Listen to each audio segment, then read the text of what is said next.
So for this exercise I've taken us back to the tempo map we did in an earlier video.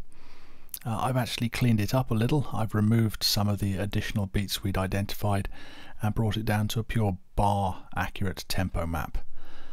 If you remember, we did this, if I clear this one out the way, by tabbing to a transient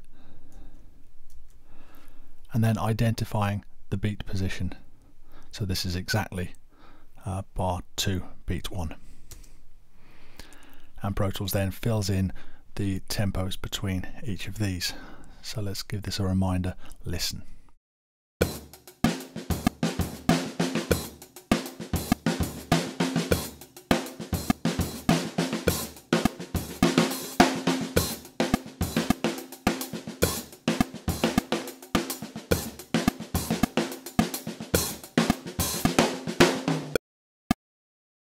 So we still have that definite speed up as we go through the song. Now let me hide the tempo map out of the way for a moment, and I'll change the size of the tracks to medium so we can see things a little more clearly. Now for this timing correction to work, the first thing I've got to make sure I do is to group all of my drums. So select them all, and if you remember, the command for new group is Command G. Let's call these drums, give them an ID of D for drums. Let's check out the attributes. I'm going to go for those, that'll do. So now if I do anything to one track, it selects all the others as well. Next, I need to make all of these tracks tick based rather than sample based. They're all grouped, so they all changed together. Now this means that they have event markers within them that have a defined bar beat position, as we just saw in the last video. So next, put these to rhythmic elastic audio, and if we have a look in the warp view, we can see this has actually straight away created some warp markers and put them on the same positions that we had identified beats. And this is the whole key for this working, because all I need to do now is to select my tempo map and get rid of it. And each of these warp markers has retained the same bar beat position it had previously. So consequently, this has fixed the tempo of my drums to 120 throughout the entire track.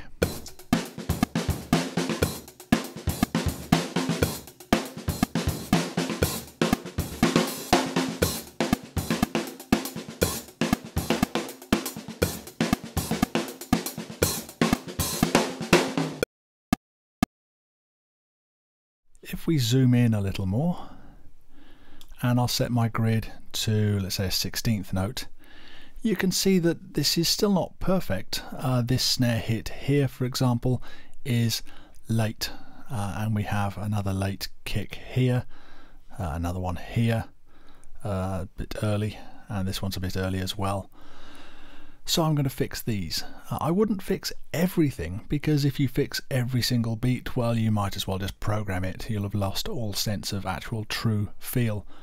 But I definitely want to make sure that my ones and threes, where the main impact of a beat is, are in the right place. Now with the single track we did before, I showed you a shortcut to create warp markers, which was to hold the Shift key, and this will create 3 warp markers at once. Now this is not something you want to do with grouped tracks. I'll show you why. So this has created warp markers on all 4 of them, and they're all at the same point as where I made the first one, but you can see the adjacent warp markers are based on their individual event markers. Now this is going to mean that if I move this warp marker, let's move to the right, the amount of time stretch I applied to this is different to the time stretch applied here.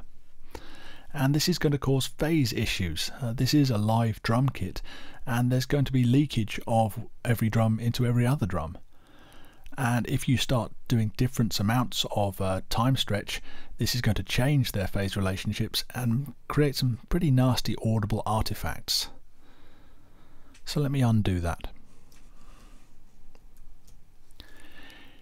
Instead of creating all 3 event markers in one go, I'm going to do it one at a time. So click, and I'll do this in grid mode.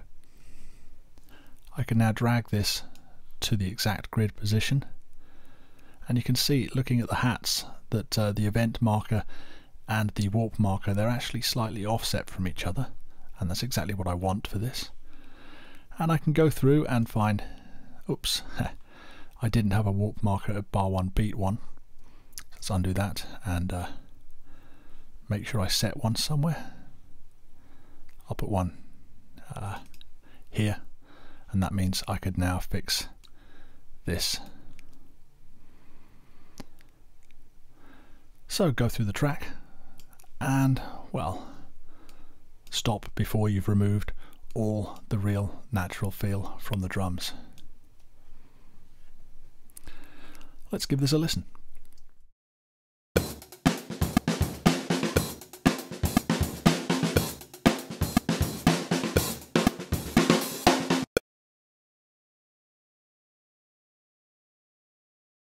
Okay, so next we'll be taking a look at the final of the Elastic Audio modes, Vari-Speed, and talking about Xform and real-time and rendered processing.